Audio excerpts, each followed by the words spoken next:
Hello, everyone. In this podcast, we will be discussing sensitive topics such as sexual assault. It's important to take care of yourself while listening. Some suggestions are listening while you're in a healthy headspace or knowing who you can reach out to if you become upset. Our 24/7 helpline for crisis calls based out of Central Florida is 407-500-HEAL. By contacting the National Hotline at 1-800-656-4673, you can get support and learn about your local resources. There's always someone ready to help.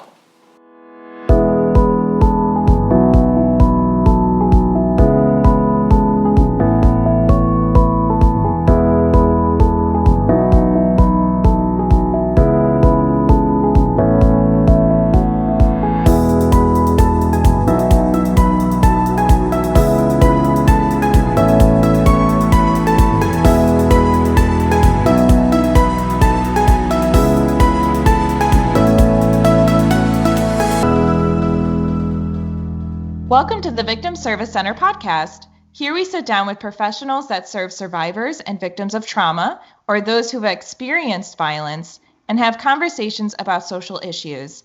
This week, we are talking about Survivor to Thriver, how victims define themselves. My name is Emily Mitchell, and I am the Education Coordinator at the Victim Service Center. With me today, I have Gail Gardner. Gail is a member of the VSC's Speakers Bureau and is the author of Woman to Woman, Gleaning Inspirational Insight from Our Biblical Mothers, and her new release, Healing Scriptures, Declaring and Affirming God's Love. As a survivor of sexual assault and abuse, Gail is passionate about mentoring women through engagement, encouragement, inspiration, and empowerment through faith. Gail, thank you so much for being here today. Thank you for having me. Of course. And I also have with me Brandy Godby. Brandy is the lead therapist at the VSC and is a licensed mental health counselor in the state of Florida. She is trained in EMDR and is a certified clinical trauma professional. Brandy has been advocating for sexual trauma survivors through VSC since 2012. Brandy, thank you so much for being here as well. I'm glad to be here. Thanks for inviting me. Of course.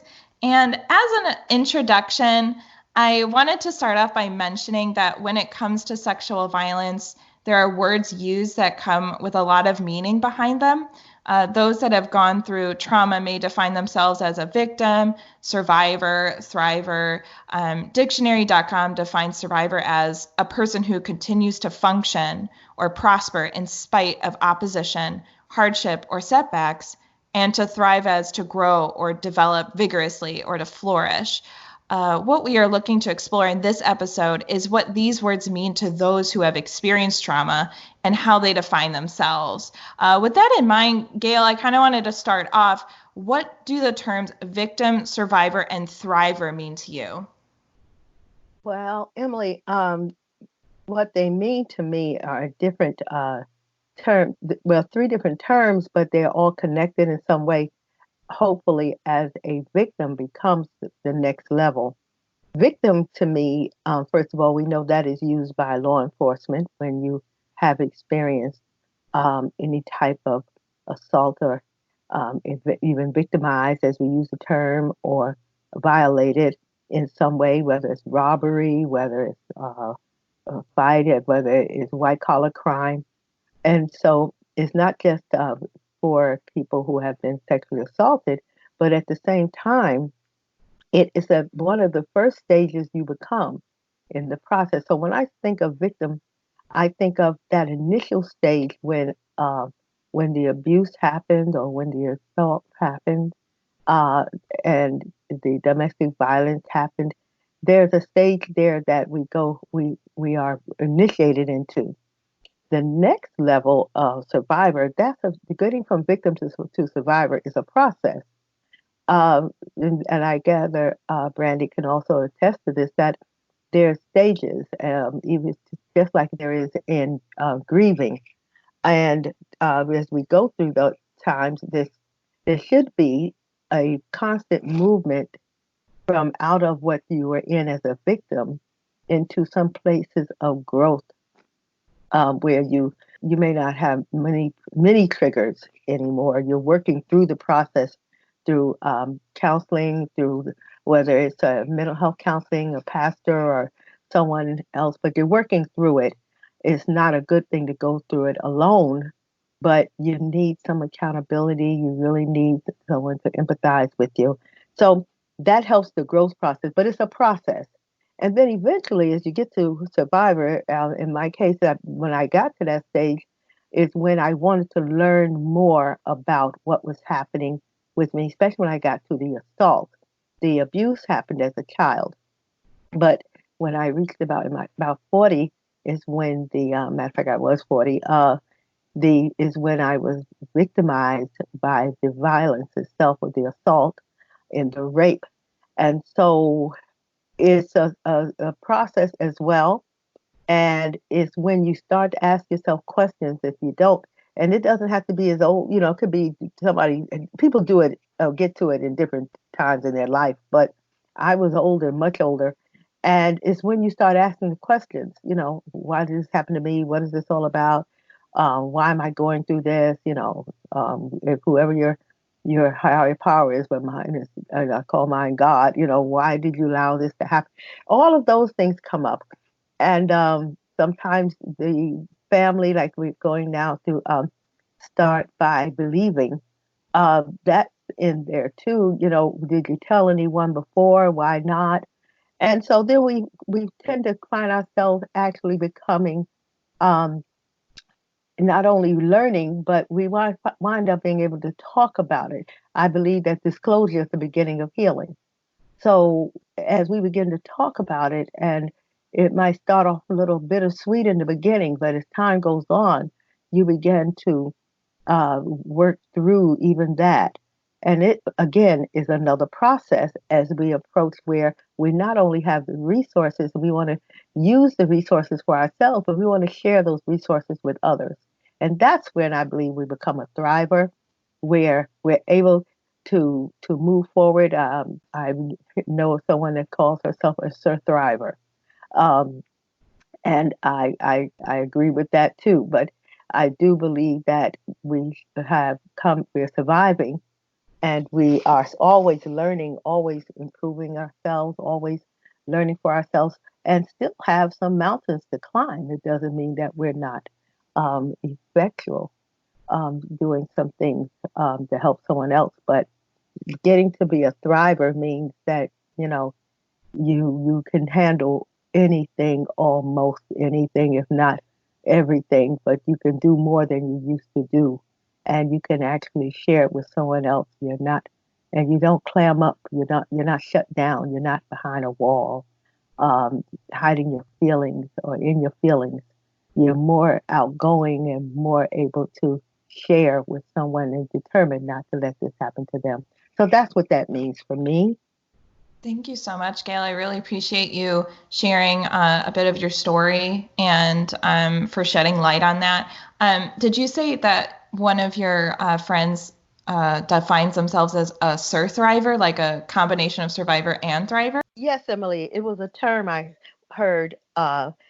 Rena Romano, she does a TED presentation as a survivor of sexual abuse as a child, and she has used that term, and it actually speaks of what we are. We are survivors, but at the same time, we're proud, and to not only tell people who have the courage that we are survivors, but also that we are thriving and growing and helping others in that area. Perfect. Thank you, Gail. And Welcome. I wanted to kind of turn it over to Brandy as well. And, from the clinical side, and as someone who's worked with a lot of different people through trauma, how do you define victim, survivor, and thriver, Brandy? Well, I kind of love what Gail was saying about her friend with the Sir Thriver phrase, because there are a lot of overlaps. And I don't think, any of us are stuck in any, dichotomies or whatever we want to say. There aren't really singular definitions. It's very much self-defined, right? We can look at the dictionary definitions of things, but when we do that, we tend to neglect any influence of terminology we might have. I know that some folks have done kind of just random asks of what do you think of when you think of a victim? And a lot of times that's someone who's kind of weak, broken, a lot of negative connotations. Like Gail said, yes, there's the connotation through the law enforcement lens where someone is actually victimized by a crime. But a lot of clients don't want to be identified as a victim. They don't want to be seen as quote unquote weak or broken, even though they've actually experienced some victimization in legal terms. The other thing that I like to think about is kind of that systemic lens. And when we think of the word victim, we also think of, how rape culture can downplay a lot of people's experiences. Oh, they're playing the victim card. Nobody says that about someone who's experienced any other type of crime, right? We don't say, if somebody had their house broken into and a bunch of items stolen, we don't say, oh, they're playing the victim card, acting like they got, violated and their things taken and now they're upset about it. We only do that, it seems like, with sexual violence. So there can be a lot of negative connotations, and I definitely hear that and see that from a lot of my clients. And then the survivor word is interesting too, because when we do that same practice, right? Like, what do we think of with a survivor? It's someone who's kind of rough, rugged, made it through, maybe, a little more powerful for it, right? Like the survivor is this like kind of fierce, but, been through it, visual for a lot of people. So then a lot of my clients feel like, well, I'm not there. I don't feel that kind of power at this point. So how can I be a survivor? Technically speaking, anyone who made it through the event, right, is a survivor. So, there's a personal process to all of this. And then for Thriver, I kind of look at that as moving into life beyond the traumatic events. No longer is one defined through the trauma. Victim is a definition through the trauma. Survivor, definition through the trauma. Thriver, somebody who's moved beyond, kind of transcended. Similar to what Gail was saying, I agree. It can be like a journey, a process through these phases for some people. But there are also overlaps where people feel like, well, I'm a thriver and I have reclaimed my power in my life. And yeah, I'm also a victim. I was a victim of this experience. And yes, I survived it. So, I really do love that thriver term, because it does make a lot of sense for people to have those different parts apply all at once. And then the other thing is we have to remember that we're talking about human beings with lived experiences. So someone may have, survived a sexual assault or sexual trauma, and yet they still may be a victim of a system through, inequalities in terms of different aspects of identity or other violations. A lot of times we think of those as little t traumas or microaggressions, and those things are still active. So, it gets complex when we break it down, but it's always going to be self-defined. And we're always going to respect where the person is in their process, because we're talking about people, right? Who have lived through different things. Yeah. Absolutely. Yeah. Thank you so much, Randy. I really appreciate that. I love the term thriver a lot. Yeah. And I wanted to ask you, Gail, how, if you define yourself, if at all, and how you do, and then if you ever changed the way you defined yourself or your experience throughout your life, and if so, like what caused the change? Well, to answer your first question, I see myself as a thriver, seeing myself as someone who is determined to help someone else, that they don't have to go unknowingly into a situation. I'm determined to teach others about grooming, especially when it comes to children, from what I've learned and what I've studied and what I've experienced. So I believe that I've come to that place where I can help someone else. At the same time, I can also involve myself at whatever level I'm at in my healing process, I believe that I believe every day I get up that I have great expectations and that I'm healed of some things, but I got some things like that might come up and I recognize them. So I work through them. I purpose to work through it, but I know how. And so teaching someone how to is what I do. And I get clients. I do Christian counseling from another perspective. And so if I can get them, and then at the same time, they might see, and I hope they do, because I'm much about mental health also. And so the whole idea is that they can see some things that I can't take them to, but they might need some help with someone else to help get them over that particular hump in the mental health field. So that's what I understand. Now, the second part of your question. Oh, yeah, sure. So if you ever changed so now you define yourself as a thriver. Did you ever change your definition of your identity throughout?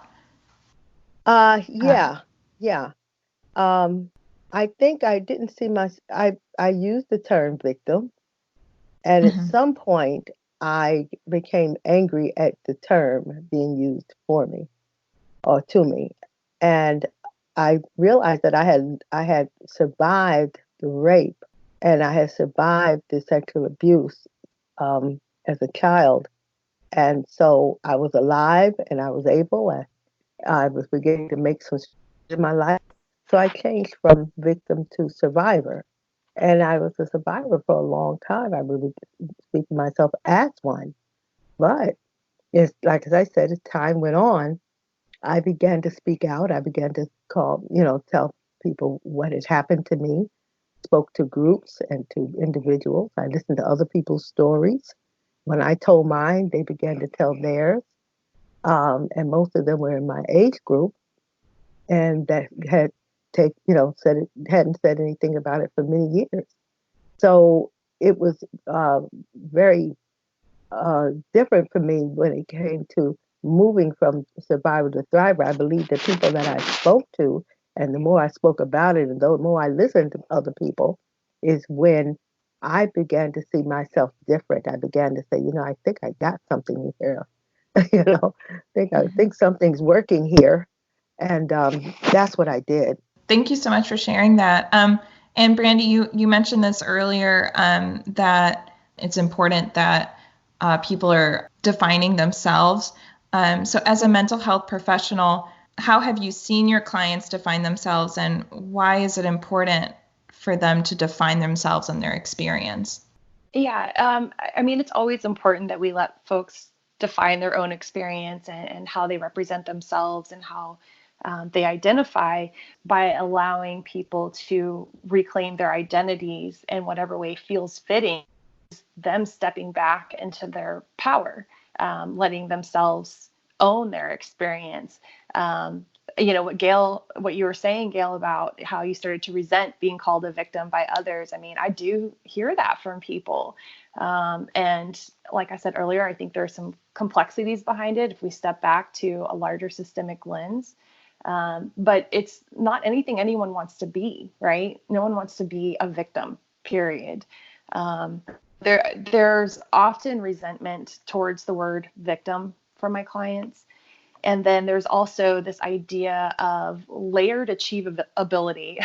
If I just kind of made that up, but kind of stepping through these processes, and that is part of it. But also, Gail had used the analogy of the grief stages, right? But we also know the grief stages aren't linear. We kind of can go back and forth and feel one way at a certain time in our lives, and then other things, happen, and we'll feel a little bit more like something else. So I do see people move in and out of different stages, if you will. But a lot of my clients see themselves as working towards thrivership, because that thrivership is a place of, for many people, feeling free from being singularly defined by their experiences. And just like Gail was saying, it's a time where people can start to connect with others and almost like help show the way. There's so much value to peer support and connecting with other people who've experienced sexual violence because of the shame and secrecy. Certainly on an individual or, small family or group level, but even in our society, we're still chipping away at those veils of shame and secrecy. So it's very powerful for individuals to connect. And once someone is no longer feeling like they're self-entrapped or other-entrapped in a victim stage or survivor, okay, I made it through, but I'm just not quite there yet. It can be a big deal to help show other people it's possible to become unstuck. Absolutely. Thank you so much for shedding light on that. So I also wanted to ask you, Gail, do you like the term victim, survivor, or thriver? And I know we talked a little bit about surthriver, but is there any other term that you prefer? I don't know if I like a term at all, but I'm proud of the fact that I moved forward in my life. And it doesn't mean that it's perfect all the time. Sometimes I have setbacks, but they're very minor, and I catch them. And I regroup, I reset. So right now, Thriver is where I'm at, but I like to see myself as a coach. I like to see myself as a counselor and speak of as a counselor. And I'm referred to those things with other people. And I like that much better. Not only do I believe it fits me well, but it sounds a little more user-friendly in this society. And I believe people understand what that is as opposed to thriver. Survivor, they understand real good. You say you're a survivor, but I like to think of life coach. I like to think of counseling. And so I like the sound of that. And I think it tells that I had to be a thriver in order to do what I do in itself. So it's not that I don't like it, but it's what I see as a term that what the process that I went through. So that's where I'm at with that. Yeah, absolutely. Thank you so much. And yeah, I wanted to kind of open up this question in general about, terms and labels in general. Have you found, and this could be for either you, Gail, or you, Brandy, have you found that labels or terms in general are helpful within counseling or not helpful at all? I think that if Brandy, I don't know if you find this in counseling, but I try to stay away from the labels. I really do. I believe we have enough labels going on out in the society itself, and people are already thinking or believing that people are thinking of them as in a particular way, a particular box. And so I try to stay away from the labels, try to make my conversation, whether it's about me or someone else, that it's label free. Can I say that? I don't want, I like to see them like they want to be seen. I believe everyone wants to be seen through the eyes of others in a more positive light, as opposed to being reminded of not who they are, but what they've done or what they've been through. So that's how I feel about those, especially approaching other people. I try to stay away from labels, and I actually work at it, really. Absolutely. And Brandy, did you have something too? Yeah, Gail, I mean, I agree with you. I am personally not a fan of labels either. I think that as human beings, we are more than, a collection of words or terms. I know some folks really like them. It helps them feel like they fit in a certain place, and that's okay. That's great. But I think, at the end of the day, when I think about working with people and they're trying to figure out, who am I? How do I define myself, right, through these terms? I think it's just a framework. It's something we can refer to, like, okay, well, yeah, so it's a framework to refer to. And then the other thing that I've noticed, I will remind my clients that they did make it through, that they have, survived That's something. Right. And I may use that terminology, I guess, kind of in a a workaround back end way. Yes, And then yes, the same thing, like if I have somebody who is feeling, in denial and they don't want to do the work and they don't want to look at how their that's life right. has been impacted, I will remind them that, you did experience something that brought you to That's us. right. Right. And so I'm not necessarily saying like victim, Of survivor, course not. those And conversations. yes, of course not. And Brandy, I agree with you wholeheartedly. I know in the profession there's some things I have to stay away from, especially when it comes to therapy. But at the same time, I've learned and read and studied and even gone to school for a little bit to learn the ins and outs of what it takes for a mental health counselor to work with people. And I applaud that. I think I mean, how else are you going to do your job? You have to be able to make some make some assumptions in some cases until you can really pinpoint some things, and I have to do that as well because there's always a backstory. I get it. I appreciate that, because it is a process, and it's a slow process, right? You kind of were Yes, describing that in your parallel of, you start working with somebody and then we get to know somebody and we get to know more about who they are. And I think that's that's kind right. of the bottom line here, right? Is you're a Yes, person who's had all these lived experiences. You're not just attached to this one that's thing. right. That's right. Yeah. That's right.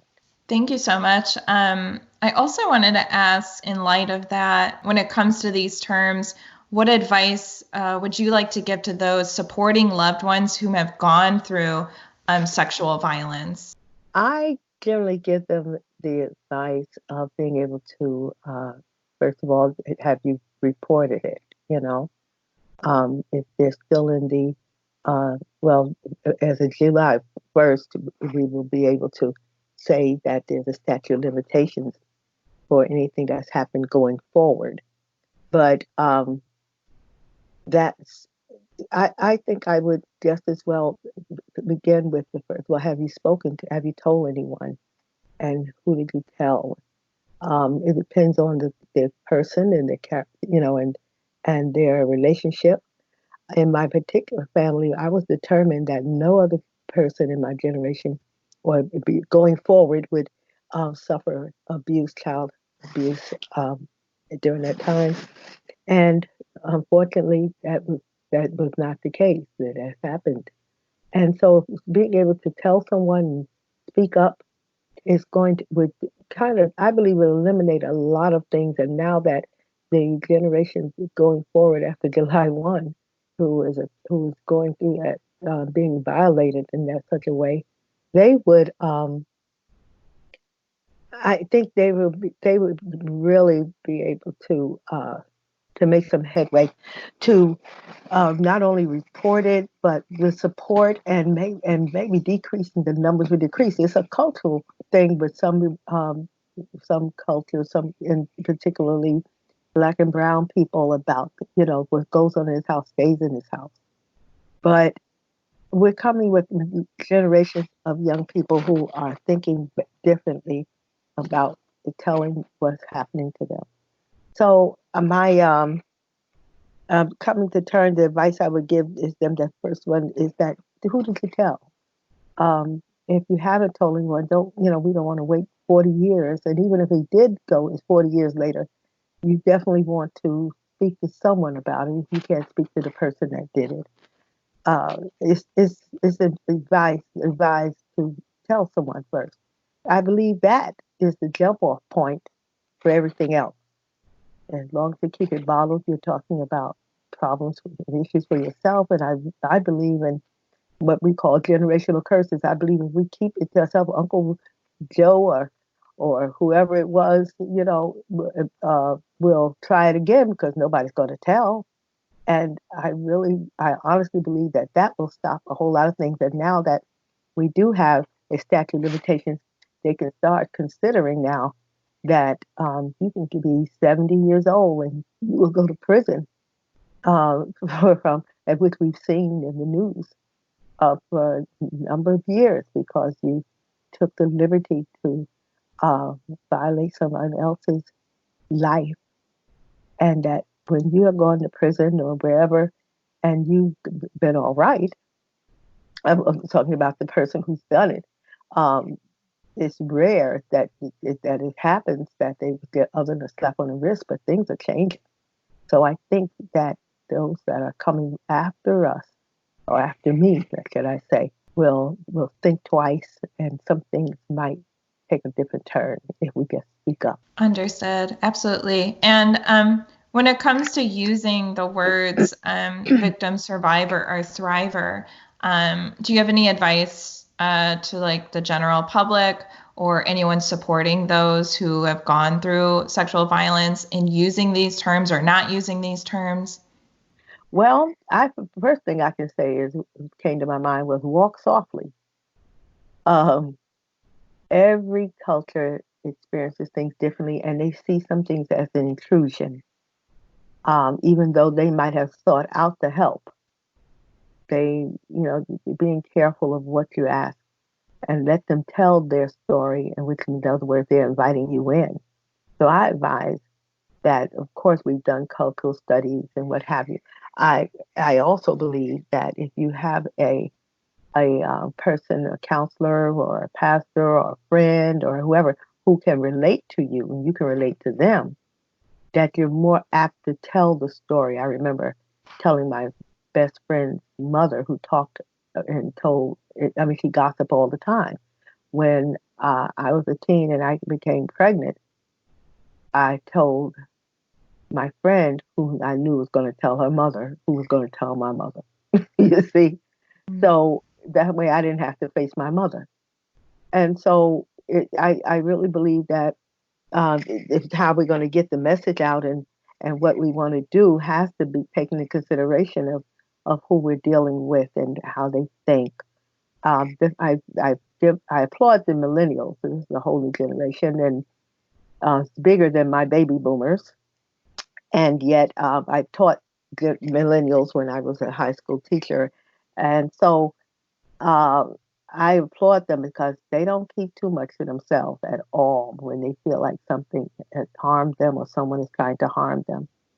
And they will ask questions. And so the Me Too generation is there. Thankful for social justice taking a major turn in that area. But we also look at making sure that those who, the advice I would give them is to also seek not only the social justice perspective, but also the justice that will speak not only to the person as the victim or survivor, but also to the perpetrator. They have a history as well. And so we call that restorative justice, to restore someone for both of them. And so it's a large order. But I believe that this younger generation today, and they're younger than me, I should say, millennials and on up, are going to be the ones that turn some things around. I would definitely advise anyone who is going to approach someone that they consider their, what they do in the relationship that they have with them, as well as how to not just the fact that okay, I'm an African American, so I'm going to just talk to African American girls. I have someone I'm counseling right now who's not African American, but we happen to be both go to a church, and so I can talk to her about some things. And her age group is younger than mine, but at the same time, I remember teaching high school, and I still have a relationship with some of my high school students who are parents of their own today. So building that type of a relationship with people is important, which I know Brandy knows that already. But I'm determined that there's a generation out there that won't die with those secrets, as mine, will do or have done. Thank you so much for sharing that, Gail. And Brandy, do you have any advice, when it comes to using the word victim, survivor, thriver, or any term in general to give to those supporting loved ones who have experienced sexual violence? Yeah, I say, don't do it. Let the person tell you where they're at and what's going on. Just like we don't prescribe a trauma. You can take 10 people and walk them through the same experience, and they're not all going to come out on the other side, with the same after effects. So just because someone has gone through something that an outsider, a loved one, might perceive as traumatic, we're not going to turn around and say, oh my gosh, that was so traumatic. What are you going to do? What's happened to you? I mean, that's more victimizing, right? Sometimes for people than the actual event itself. So it's really important just to kind of stay still with it. I like how Gail said, walk softly, because that very disclosure is meaningful. That signals that there's some trust there, and they kind of want to let this out. So we say this all the time, but it's so important. We start by believing. And that's about as far as it needs to go, in my opinion, is start by believing and let the person be where they are. While I agree, there's some movement, and I'm happy for that. But I do think there's a long way to go in terms of truly eradicating sexual violence in our society. Truly, definitely. Yeah. And unfortunately, I mean, and you said this too, Gail, the numbers aren't so hot. Reporting doesn't necessarily mean a conviction. And also That's right. A conviction in the legal system doesn't mean that someone feels healed and, using that framework that they're going to be, okay, now I'm in my survivorship or whatever it is. They're very separate processes. So, I always let the individual come to terms with where they are and what they want to do, knowing that there are so many complexities around it. But I think we get into a little bit of trouble when we start putting our perception of something onto somebody else. That labeling thing we were talking about. Thank you so much for sharing that. And what have you seen help your clients thrive? Yeah, so this is where it gets tricky. So sometimes there's a difference between, the terms we're using, right? Like you're a victim, you're a survivor, you're a thriver. Where are you at in this? There's also something that we can think of as kind of like a victim mentality. And that's tends to show up when we get stuck and we keep ourselves defined through our trauma. We start to hold on to these maladaptive worldviews. We place them all over life, our relationships. We really start to get trapped in some stinking thinking, and it can be very limiting. So there often is a lot of work to do there, because those very same irrational beliefs about the self that have colored our worldviews in some ways functioned as a way to, quote unquote, survive, especially for people who grew up in an abusive childhood. So moving into the present, it isn't as easy as being like, oh, okay, cool. I just won't think that, the world's against me and I deserve bad things and there's something wrong with me. It takes a lot of work to get there. And EMDR is actually quite helpful there. But I see my clients thrive when they're recognizing that those worldviews are damaging their present relationships and their present way of living. So it looks differently for everyone. But when I see people start to realize what a healthy relationship feels like, that can be thriving, and that can be establishing new relationships, but it can also mean putting down boundaries with unhealthy relationships.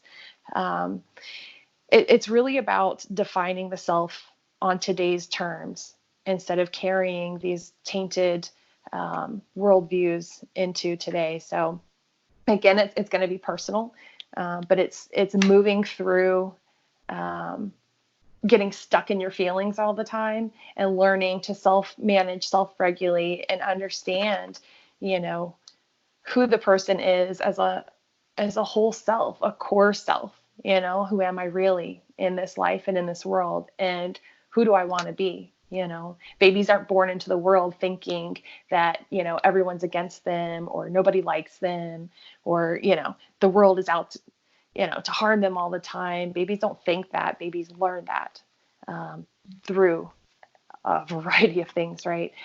So we kind of want to get back to the core sense of self. And so for some folks, that is, spiritually speaking, a soul or, whatever life purpose or whatever it is. But at the end of the day, we're human beings, and allowing ourselves just to be human today and figure out what feels good for us. I see that as thriving and letting that empowerment, that is very empowering and very freeing for a lot of folks. So letting that kind of be their anchor, I've seen help clients feel like they're on the other side, if you will. Yeah, absolutely. Yeah. Thanks so much for sharing that. It's like a final question for Gail here. What were some important resources that helped you survive or thrive? My most important was community. And even though my community was not well outspoken, and was once again a generation of what goes on in this house stays in this house, my church community was my biggest, and still is, supporters when it came to when the rape happened. Even then, it wasn't something was spoken of, but I felt the love from people. Some who did speak didn't know what to say and wind up saying the wrong thing, But the healing took a lot and years of it, and I have to give it because of the community I was involved in, that I became a part of when I was in my 30s. May I also say that that was the most important, but I also saw a counselor who affirmed me. I went to I stood one day and said, I don't understand why this keeps happening to me, but I need some help, and that was my prayer. Matter of fact, I need some help that's outside of the walls. I need to go somewhere and get some help. And it was a mental health counselor who affirmed me. And so that affirmation is so helpful and so needed, especially when you have someone who already has been abused and self-esteem is very low and has had some terrible times, been involved in domestic violence, marriage. The affirmation is just the way to go. I saw myself new and different. I never forget the woman. I never forget what she said to me about, I was telling my story and she just looked at me and said something, in the way of, but you're such a intelligent woman, and it's so, and another term she used, I can't think of it right now, but it did something to me. When I walked out of there, I felt different. So kudos to you, Randy, and your profession, because I know that's important. That was what stay looking, and they should stay looking for information. Read and talk to people who are knowledgeable, whether it's mental health or anyone else who is in the being able to helping profession. Read and stay up. Get involved as time goes on. As a survivor, you might want to start doing some things. They might want to get involved. I started advocacy with another group, and now I do it for those who are just a part of my group, also my community, when it comes to abuse, and I keep my ears open. So those are things that you got to do. Get involved, engaged in something that is going to work for you to not only be a help to someone else, but it actually is a part of your healing process if you find out, if you stick with what you know. And like I said, research, look at the laws, find out who your legislators are, know who is in the police department, in that department, SVU department, in the police department, local and otherwise. So yeah, that's what I would do. Can I also mention something? I do have a website, and if for resources, for blogging, just someone or survivors who just want to chat and pull up information, I don't do counseling from that particular website. Particularly, I just want to be out there for someone to pick up on what I know, and I can share it with others. And it happens to be stillthekingsdaughter.com. And if they want to email me, it's at info@stillthekingsdaughter.com. So I'm here, digitally, and we're glad of that, that people can reach out and still get some information, just like they can with Victim Service Center, Central Florida, RAIN, any of those organizations that have just resources. We're flooded with them. There's no reason for us to be not knowledgeable of who we are, and after the assault, after the rape, after the domestic violence, what are we about? What's going on with us? And then talk to somebody. Make sure you're not out there alone. Yeah, absolutely. Thank you so much, Gail. And I'll be able to put in that website as well into the description here, so people can have access to that. Before we kind of sign off here, is there anything that you want to, add, Brandy or Gail, at all before we sign off?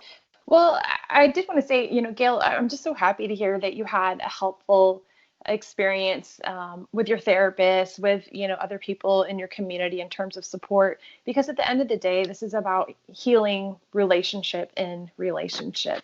And it's just so wonderful to hear that you had a great experience. I know it's something that I take very seriously in the work that I do. I know all of our therapists do, and we value that relationship as really it's the most important thing, for folks in the healing process. And that relationship is defined by the people in it. So it's going to be defined by the person who shows up, who wants to heal and make those changes. So I'm glad you had an awesome experience with your person.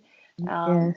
And can I say, Brandy, I think I shared this with Shannon and Emily, that I guess the long story short, my case was a cold case 31 years ago, has been reopened. And so there might be, as a matter of fact, I've already been given some information that is probably going to be able to be taken even further, because everything they have found the person involved in my rape. Yeah. So that may not be the case for everyone, but I didn't go looking in that respect, but I do know that I didn't know for 31 years, and I had just actually I wasn't, mulling over it, whatever, as time went on. I had to grow into that. It was a process.